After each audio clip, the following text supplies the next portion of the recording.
Bapak Ibu hadirin yang muliakan, para rawuh, para pandemen warga Semeng Gresik lan saindenging tlatah Singosari Sidomoro lan sanes-sanesipun. Monggo kita sareng-sareng mirsani kados pundi kiprahipun Ki Dalang Sigit Ariyanto anggenipun babaraken lampahan babat Wisamarta. Kawuli ngono Ki Sigit badhe dipun dherekaken para widodari waranggana ingkang nembe mandhap saking Ngawiyat ing antaripun ning Yosi, ning Dwi, ning Sulis, ning Eni, ning Dian saha ning Puri. Para wiranggana menika taksih muda tumarana, taksih senggel sedaya. Nggih, mugi awit berkah pangestu panjenengan sedaya saged dherekaken Ki Sigit Ariyanto ngantos paripurna lampahan sugeng dalu, sugeng midhangetaken ngantos babaring cariyos. Nuwun matur nuwun. Wassalamualaikum warahmatullahi wabarakatuh.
Sena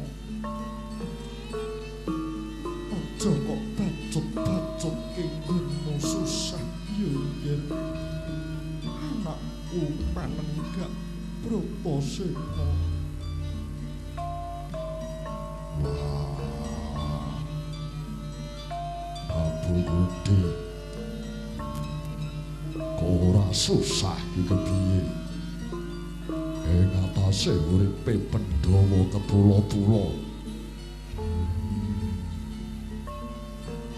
durung lega rasane atiku lamun to kadang Pandhawa durung iso atuk kamukten.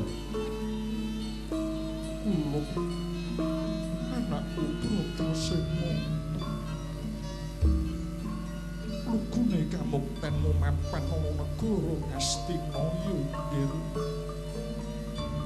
yen pancen golek srana kamuktene kadang-kadangmu sowan ana ngarsaning waktu Destarastra aja pisan-pisan nyuwun baline negara Ngastina nanging sowan momong ngelingake sing padha lali jejeke sing padha bengkok.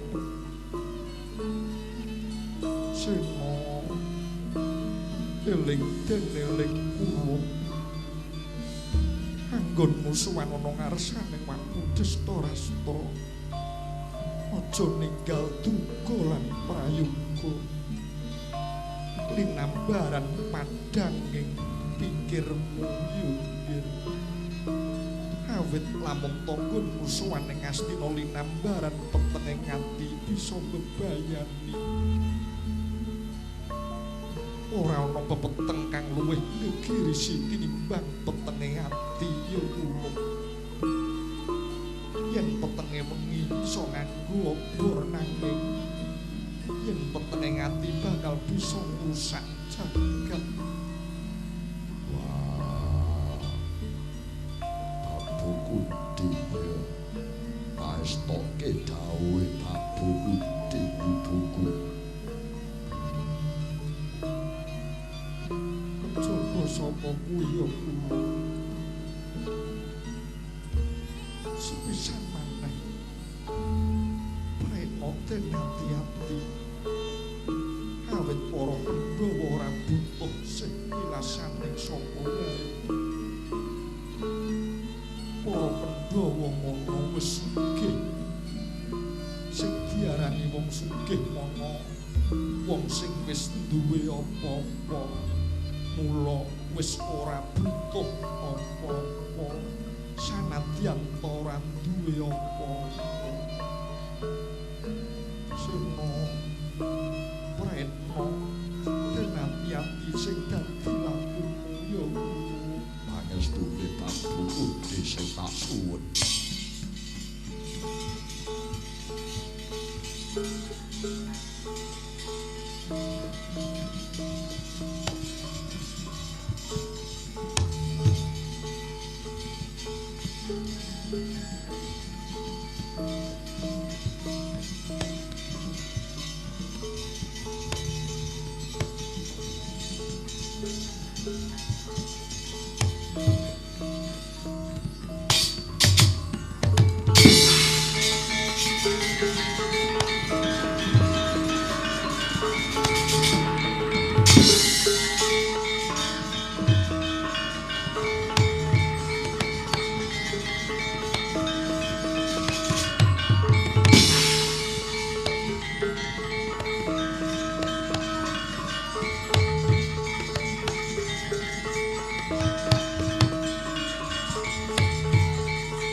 Ya. Gelung papak, gelung bunter. Gelung papak, gelung bunter. Buka. Jos.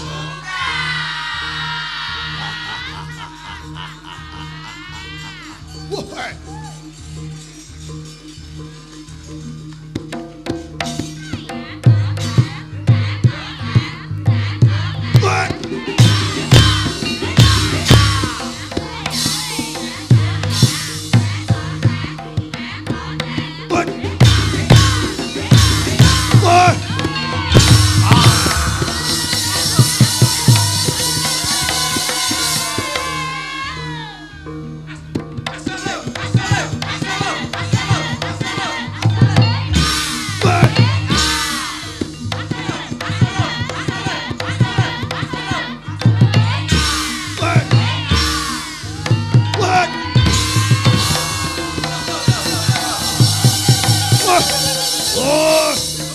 Ya.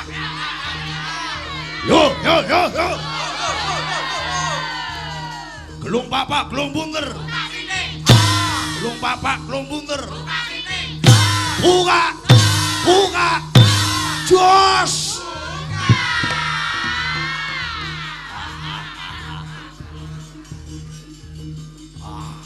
Wait.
Buta Pandhawa tata kadiwisaya Hendri Aksasara Maruta Bawana Bana Margana Samirana lan Warahayang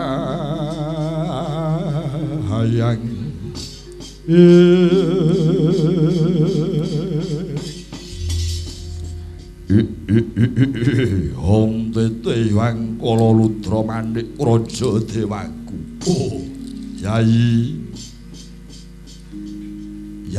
Harimbi adika wadon kowe sing tak tresnani di Harimbi pirang-pirang dina iki pun Kakang Harimba tansah Mas padake sing dadi tingkah lakumu. Ndak sawang slagamu ngane-ane Yai. Yen awan moh mangan yen bengi ora turu. Hanane mung tansah gegonjing kampuipun Kakang Harimba. Kowe kuwi ya gene Harimbi. Apa rusak jamang sumbingmu, apa lungset busanamu? Matur marang pun Kakang Harimba ora-orane yen tak gawe kuciwa atimu Yai. Matur marang pun Kakang. Nggih Kang Mbok Harimbi, kula kengrayi pun Braja Denta Kang Mbok. Prayogi Kang Mbok Harimbi sampun kendelan kewala matur dhateng Kakang Harimba. Matur menapa wontenipun menapa ingkang dipun penggalih Kang Mbok Harimbi. Inggih Kang Mbok, kula kengrayi pun Braja Musti Kang. Menawi Kang Mbok Harimbi tatan kersa ngandika sedaya kadang braja ing Pringgondani mriki sami bingung. Menapa ingkang dipun penggalih prayogi matur dhateng Kakang Harimba kewala Kang Mbok. Oh yu, kowe kuwi aja mung meneng wae yu. Yen Mbak Yu Harimbi mung meneng wae iki aku adimu kala Bendana iki aku ya melu susah ngono. Duwe Mbak Yu siji wadon bendina mung meneng wae, pol-pole mung nangis kanthi bengep, ulate suntrut. Coba to, jane iki ana apa-apa Mbak Yu? Matura aja mung meneng wae. Kedung jero kuwi kena dijajaki. Lah nek atine wong iki sing ngerti iki ya sapa ngono. Pengin apa? Jaluk apa? Matura karo Kakang Harimba wae. Ngono, wis to, aja kuwatir, sak panjalukmu mesti mengko dituruti dening Kakang Harimba. Yai Harimbi aja mung meneng matura, ya Yai. Duh Kakang Prabu Harimba. Upama adimu Harimbi matur, aku tak matur sing prasaja, aku aja didukani ya Kakang. Ora Yai. Adik wadon mung siji kuwi ora-orane yen tak dukani para matura. Ngene ya Kakang. Anane pirang-pirang dina iki atiku susah jalaran angen-angenku tansah kelingan marang satriya panenggak Pandhawa kang aran Raden Bratasena. Ladalah. Lah kok kowe ngengen-engen Bratasena kuwi nggonmu ketemu dheweke ndek kapan? Anggonmu pinanggya lawan panenggak Pandhawa Bratasena kuwi ndek kapan Harimbi? Anggonku ketemu Raden Bratasena nalika lakon gegere Kacakra. Prabu Baka Ratu Angkara murka kang saben dina mangan daging lan ngombe getihé menungsa. Nalika semono Raden Bratasena arep diperjaya, satemah Raden Bratasena kurda ngamuk punggung. Wekasan Prabu Baka kang seneng mangan daging menungsa bisa dijejuwing bisa dipateni dening Raden Bratasena. Teman negara Kacakra dadi negara sing ayem tentrem luwar saka cengkermaning ratu kang hambek angkara. Duh Kakang Harimba. Bareng adimu Harimbi ngerti kridane Raden Bratasena nggone mbelani adil lan bebener mengkono mau. Atiku kaya kajireting rasa tresna, duh Kakang. Tobat satriya kok baguse kaya ngono, gagahe kaya ngono ora. Wis gagah, bagus, anteng kathik digdaya tur gedhe lelabuhane marang bebrayan agung. Tobat Kakang Prabu. Tegane kambel ijo bejane sing duwe bojo ya Kakang. Oh alah. Besek diuntel-untel. Irung pesek marake mangkel. Temulawak aja dienggo jamu, kayu jati nggo garan pacul. Duwe awak ki aja lemu-lemu sok mbenek mati mesake sing mikul.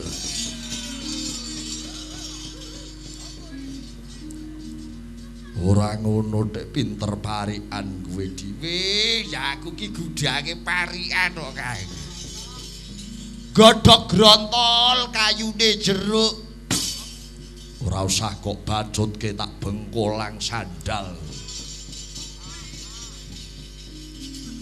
Harimbi morake bacutke nggonmu matur marang pun Kakang. Kakang Prabu Harimba. Mulane nganti seprene ndak lali-lali sangsaya ngalih lodo Kakang. Adimu Harimbi wis bacut prasetya janji. Harimbi ora bakal ngladeni priya liya mung kejaba Raden Bratasena Kakang. Wah. Harimbi leng-lenging driya mangu-mangu gum kanduhan rimang lelena tanpa kahanin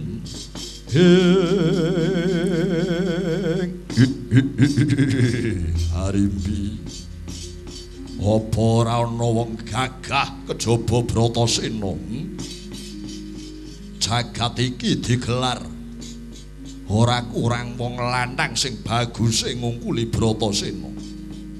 Yen kena tak eman kowe aja nuruti senenge atimu dhewe sebab ngerti ya Harimbi Bratasena kuwi anake Prabu Pandhu Dewanata. Mongko nyatane sedane sawarga Kanjeng Rama Prabu Trembuka ndek semono kae saka tanganing Prabu Pandhu. Dadi tegese Bratasena kuwi isih tedhak turune mungsuh.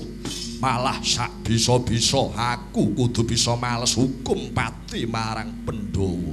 Oh, lah kok kowe malah ngunggah-unggahi Bratasena. Oh, nalarmu kuwi piye, Harimbi? Aja kok bacotke niatmu arep swita karo Bratasena. Pun Kakang Harimba lawan Kadang Braja ing pringgondani liyane ora sarujuk. Wis aja dieling-eling maneh karo sing jenenge Bratasena. Duh Kakang Prabu. Jiwa katresnan mono jiwa pangorbanan lho Kakang. Katresnan mono pangorbanan. Aku wis kebacot tresna karo Raden Bratasena lahir terus ing batin. Aku wis kajireting rasa tresna. Mula kang kuwi ndak lali-lali ora bisa lali. Anane mung tansah katon ing padoning netraku. Kakang Prabu, gek kepiye lakon adimu Harimbi iki? Mongko wis dadi prasetyaning atiku. Tak entengke patiku lamun aku wurung dawuh lawan Bratasena. Harimbi.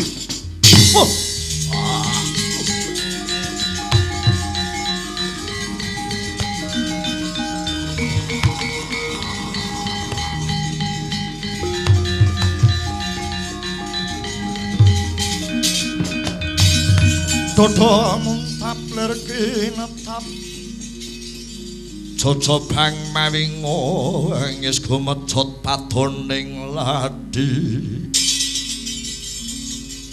netra kocak ngundar handir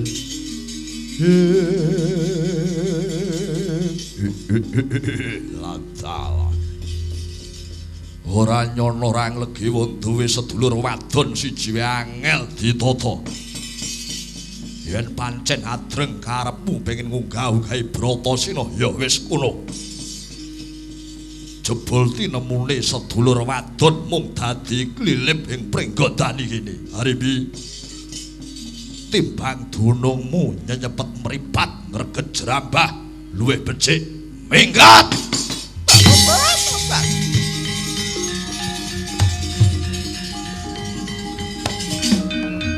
Harimbi.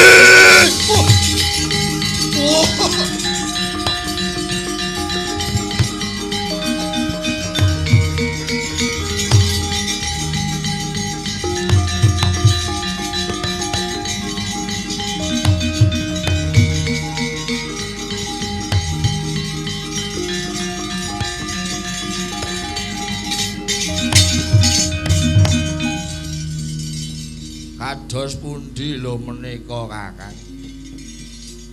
Lah kok malah Mbak Yu Arimbi dipun tundung saking pringgondani mriki. Yai Brajadenta, Braja Musti apa dene Kala Bendana. Piye, Kang? Lah kok malah Mbak Yu Arimbi ditundung iki kepiye? Ndak kek kepiye? Wis ya. Wo, aku ki yo ora maido Kang wong sing jenenge wong tresna kuwi ya mbak di rantai ki tetep pedhot dipalang ana tetep mlumpat. Apa meneh nek bocah wadon, wis cah wadon iki angel kandhan-kandhanane. Tenan. Cah wadon iki atos pikire. Dituturi ora gagas.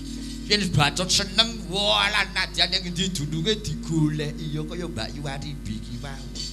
Iki klebu bocah sing atos. Yai wis ben lelakone dulurmu Arimbi kaya mangkono wis ben mbok menawa iki dalan kanggo kamulyaning hadiku Arimbi. Yai Brajadenta Braja Musti aja negake lakune Mbak Yumu. Kirapna Prawadya bala pringgondani ngawat-awati lakune Yai Arimbi. Yen cedhak adoh ana, yen adoh cedhak ana sawanci-wanci ana pepalang. Aja nganti ngrunteni. Non kuwi sendika estoaken dawuh parang amit madal pasilan Kang Prabu. Enjing bidal gumuro saking jroning praja gong ingkang bala kuswa abrabusanan ira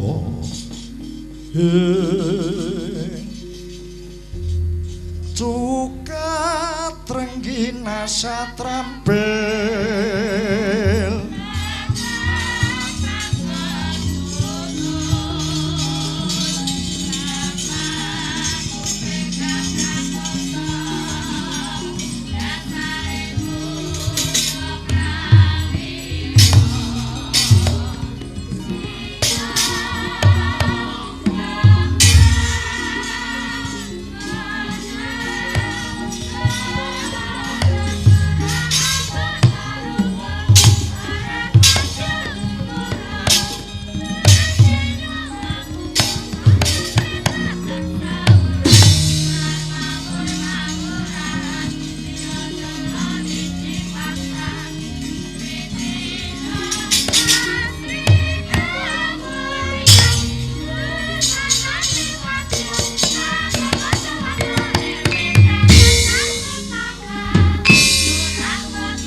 Yo yo yo yo yo.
Jeng bidal gumura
Ayo cong budal cong.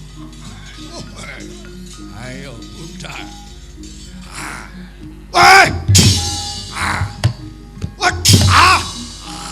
Hey! Whoa! What? What? What?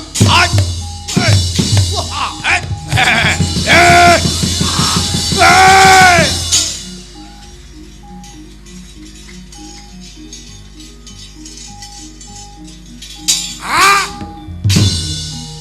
Aku melu Kang. Aku kancamu. Aku yo melu rombongan, melu budal. Ndene Kang. Ayah. Oh! Ayah!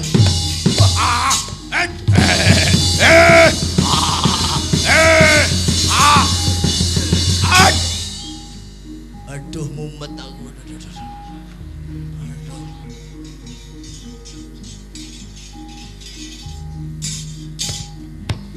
Jare mangkat kok malah nglumpruk. Aduh, aku lara Kang. Sakit. Lara apa? Aduh. Wetengku mumet, sirahku mules. Kualik. Sing bener piye? Sing bener aku kuwi lagi lara, sirahku mumet, wetengku mules. Mbok dipriksake nek lara. Dikandani kok malah. Ayo budal, budal.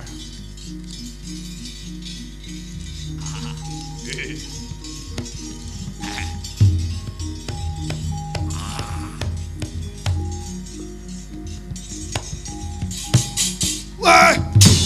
Loh! Wah! Wah! Ayo! What? Hey! Hey! Hey! Ah! Hey! Hey! Ah! Ayo! Ah!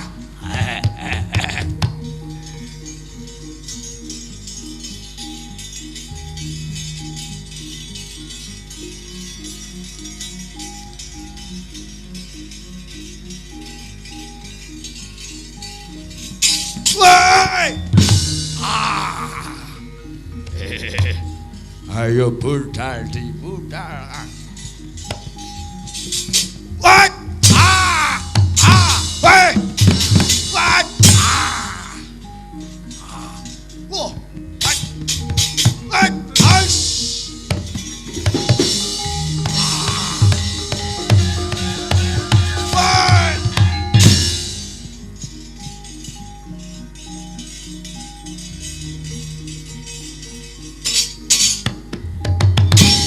Ayo budal, budal.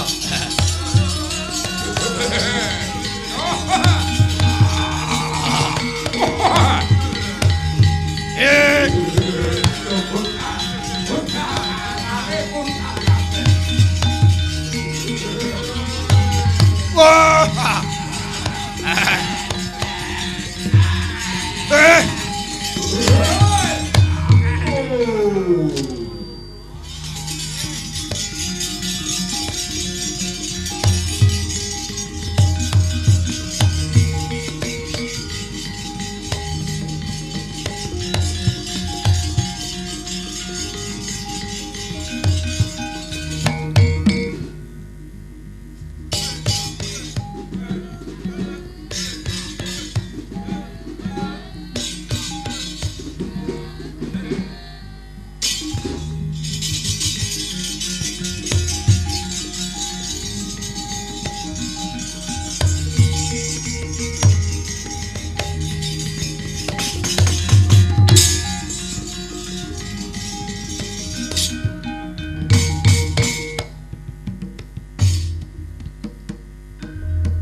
mangyo darat jating praja kawuryan wasanya ruri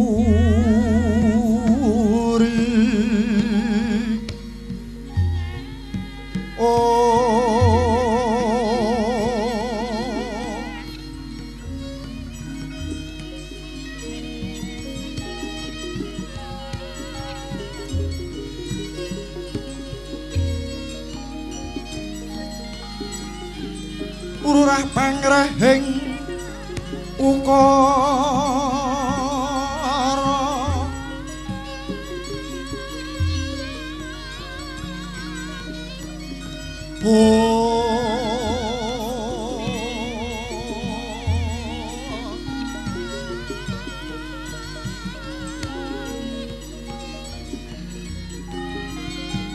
karana tanpa palubi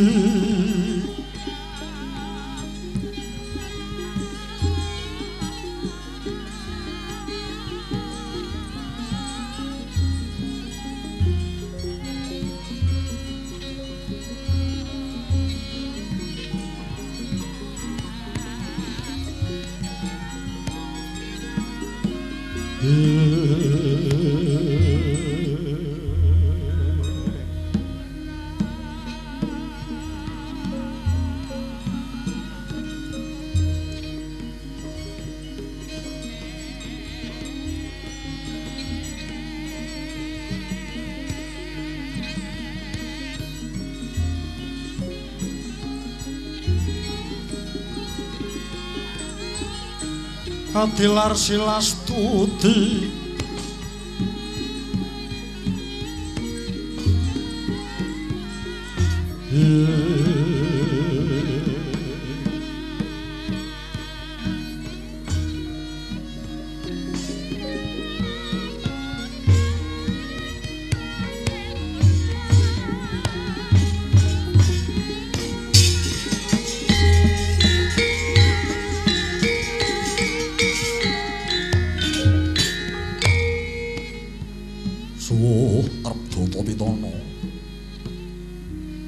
sumeblak sunaring Jwangarka hanyoroti siraping pendhapi ageng negari Ngastina ya negara Liman Benawi ya negara Gajahaya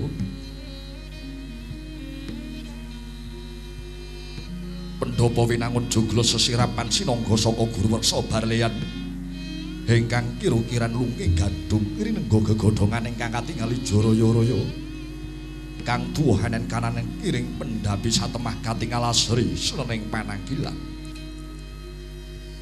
wileting panyandra negari Ngastina negari ingkang Loh Jinawi Gemah Ripah Karta Tata Turaharja Loh Jinawi mengkuredi bumi Pramesti lire wiji tinandur mesti dadi lemah grasak sageden sanak Siti Kapur sageden lulur temah mawur dadya subur ingkang tinandur dadya sumulur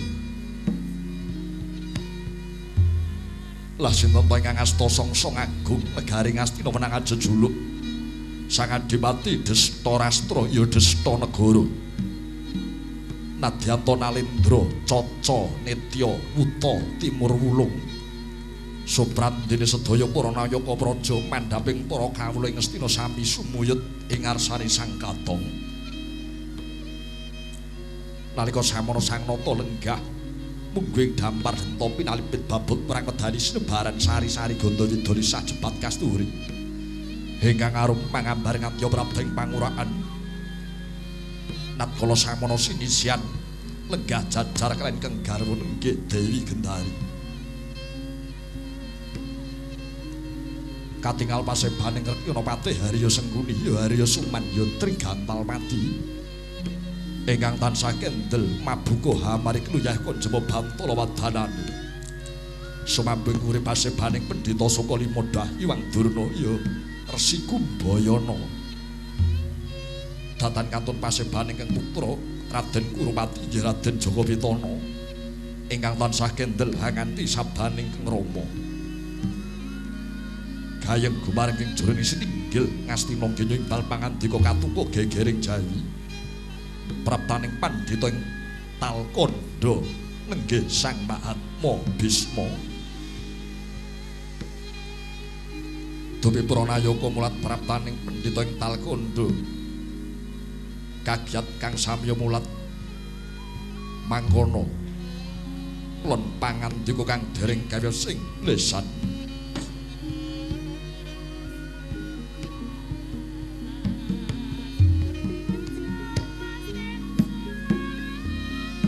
Tutup didem prabawaning ratri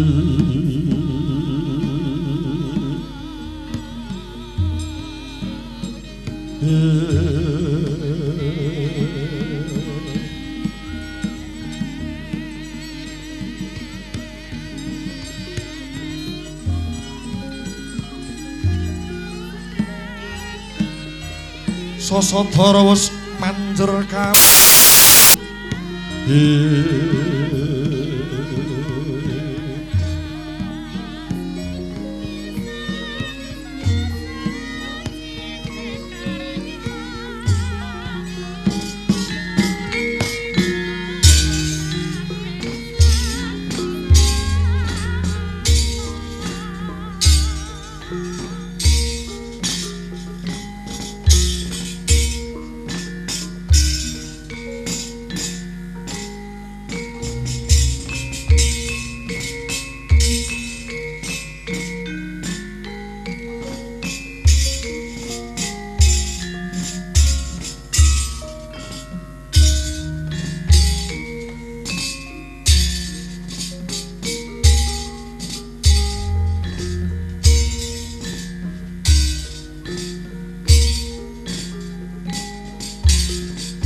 Sodyaning Gusti welasodase kaswase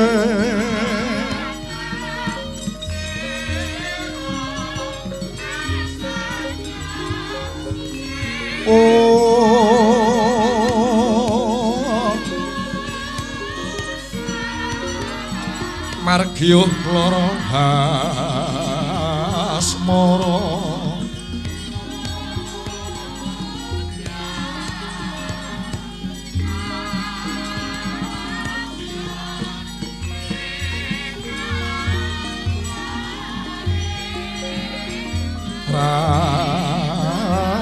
rangu gong mangarang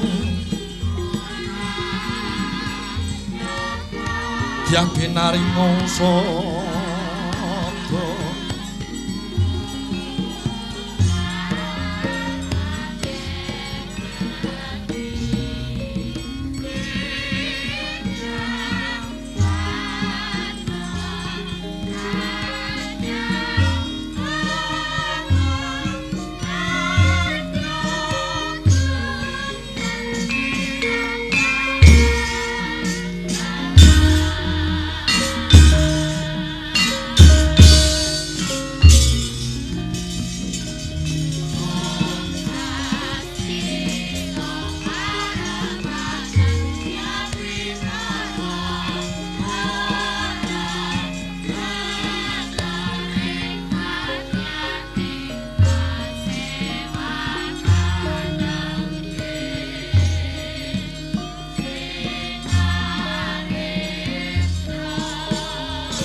Sritinoning pasewakan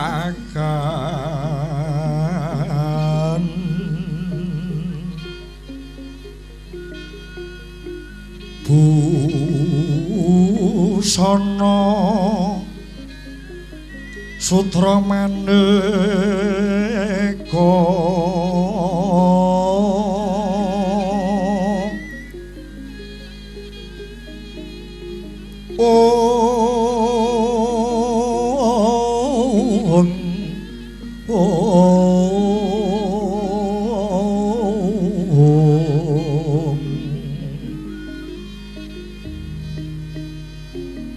sebak puspiteng udyana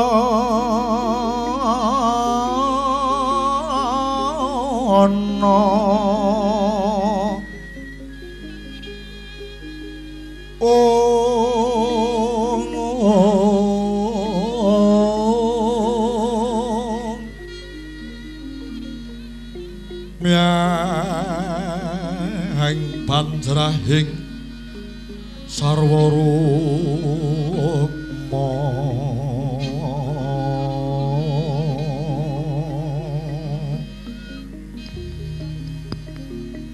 renggeng maneh mawa retna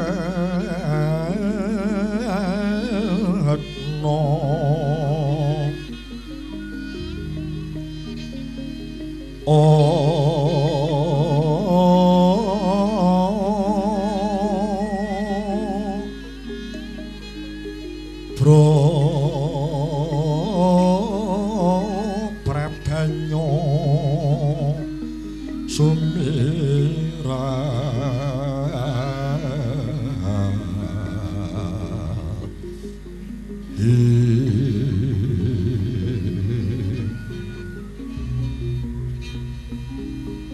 kenyaring tejoliweran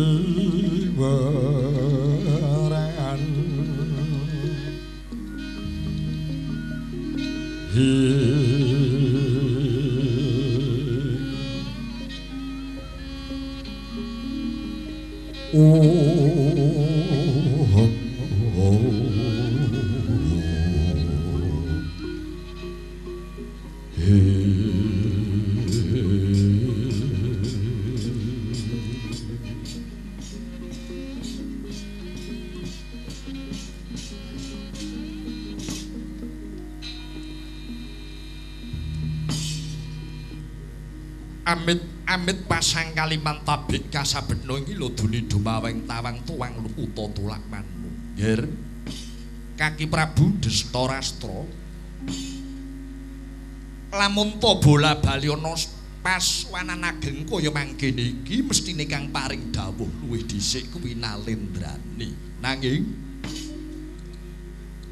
gandeng keng bapa ing Talkanda ngawuningani menawa Kaki Prabu Destarastra kuwi Caca Nitya wuta timur mulung mula aja dadi atimu kalenggan samengku pun bapa ing Talkanda kang ambuka jroning pasewakan ageng iki non uninjih wah penemban mboten andadosaken sabab malah kula ngaturaken gunging panuwun ingkang tanpa upami dene wah penemban ing Talkanda kepareng rawuh wonten negari Ngastina mriki baya gatining karsa swawi kula aturi paring dawuh dhateng kula pun Destarastra wah penemban Kaki Prabu Destarastra tekaku ning pendhapa negara Ngastina iki pinirang ana tri prakara ingkang sepisan yaiku kepengin nyumurupi tata raharjaning praja Ngastina kang nyatane bareng tak titipriksa pancen isih lestari ayem tentrem ora ana sambe kala sawiji apa kawula non uninjih sadaya kula wau mboten sanes awit saking berkah pangestu paduka wa penemban Bisma ya banjur kapindhone aku mung kepengin nambani rasa kangenku, rasa kapangku lawan Kaki Prabu Destarastra sak garwa putra. Sebab pusawntara pun ora tetinjo ana negara Ngastina kene nggih Kaki Prabu Dastarastra. Kawula non uninjih Premban. Dene ganeping Triwigati iki aku mung bakal butuh nocokake kabar kang sumebar pawarta kang wis warata amarga saka ngangsanging samirana lacaking kampuan bebasan lidah sinambunging karna tutur ketawur-tawur ombyaking mbok bakul sinambe wara apa bener menawa kalenggan samengko Kaki Prabu Dastarastra kuwi samengko wis lengser ke Prabon banjur putramu Kurupati kok wisuda jumeneng nata ana negara Ngastina. Kabar kang tak tampa mau kabar kang ngayawara apa pawarta sing kepara nyata nggih. Kepareng ngatur Premban Bisma. Injih. Pawarta ingkang paduka Premban tampi kala wau kalersan kasinggihan Premban pawartos mekaten wau boten klentu dinten menika anak kula Kurupati ingkang kula wisuda jumeneng Nalendra wonten Ngastina ingkang jejuluk Prabu Anom Kurupati nggih Prabu Anom Jakapitana. Oh dadi kabar sing tak tampa mau bener non uninjih leres Premban. Lah saiki mara gage wangsulana pitakonku iki kanthi pradides. Injih, kados pundi Premban? Lah kok banjur Dastarastra seleh ke Prabon lengser anggone dadi ratu? Banjur putramu Kurupati kok jumenengke ratu ana negara Ngastina mau nganggo dasar apa lan entuk pakone sapa? Wis, gage wangsulana pitakonku. Non uninjih pramila kalenggan menika kula daya-daya seleh ke Prabon jalaran kula menika ngrumaosi Premban kula menika dados ratu gesang kula menika ciri netra kula mboten saged nyumrepi gumelaring kawontenan ingkang saknyatanipun mongko kula menika nandhang wuta kuwatos sing manah kula mbok bilih sumuyuting para kawula Ngastina dhateng kula kala wau namung lamisan mboten tandhes salebetipun batos ingkang makaten kula tumunten mawas diri salajengipun pusaraning adil kala wau kula pasrahaken dhateng Kurupati sebab Kurupati menika anak kula ingkang pambayun. Oh ngono injih ora ngono wae, Ger. Lah kok Kaki Prabu Dastarastra kumalancang lan kumawani mulungake keprabon marang anakmu Kurupati mau kowe nganggo waton apa nganggo dasar apa? Apa Dastarastra kuwi lali menawa negara Ngastina iki sing darbe hak, sing darbe wewenang kuwi mung pulunanmu, anak-anakmu para Pandhawa. Sing duwe hak lan wewenang negara Ngastina ki anak-anakmu Pandhawa. Kowe kuwi lali apa etok-etok nglali Dastarastra? Premban jimat pepunden kula. Kula tasih enget bilih ingkang kedah nampi kamukten menika anak-anak kula Pandhawa sebab negari Ngastina menika tilaranipun Yayi Prabu Pandhu Dewanata. Kula wonten mriki menika namung jumeneng Ratu Wakil makili anak-anak kula Pandhawa saderengipun sami dewasa. Sak glugut pinara sapta babar pisan kula mboten milik kamukten Ngastina Premban nanging kados pundi melih. Labet sampun telas pengajeng-ajeng kula dumateng timbulipun para Pandhawa ingkang pranyata sampun sirna marga layu. Kalenggan samangke Pandhawa sampun pejah Premban. Lajeng sinten malih ingkang kula tolah-tolih kejawi boten wonten sanes namung keng wayah pun Kurupati. Oh, dadi anane Kurupati kok jumenengke ratu mau jalaran kowe. duwe kapercayan yen Pandhawa wis mati. Rak ngono to kuwi? Non kuwi nggih. Ora ngono. Apa Kaki Prabu Dastarastra kuwi ngerti dhewe, apa nyumurupi dhewe, apa nyipati dhewe yen Pandhawa mono wis padha mati? Kula mboten nyumerepi piyambak nanging wonten nayaka ingkang matur dhateng kula.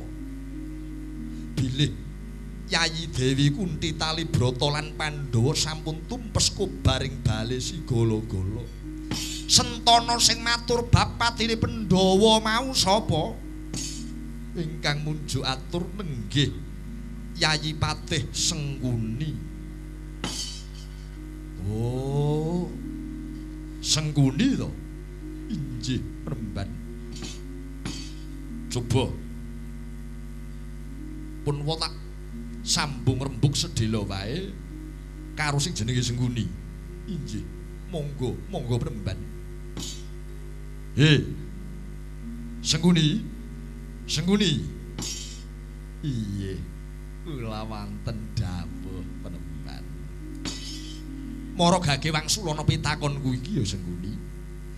Wangsulanku iki, wangsulanmu mengko kudu kanthi bener. Kudu bisa mangsuli kanthi apa anane. Aja kok kurangi, aja kok tambahi. Sing nyata wae.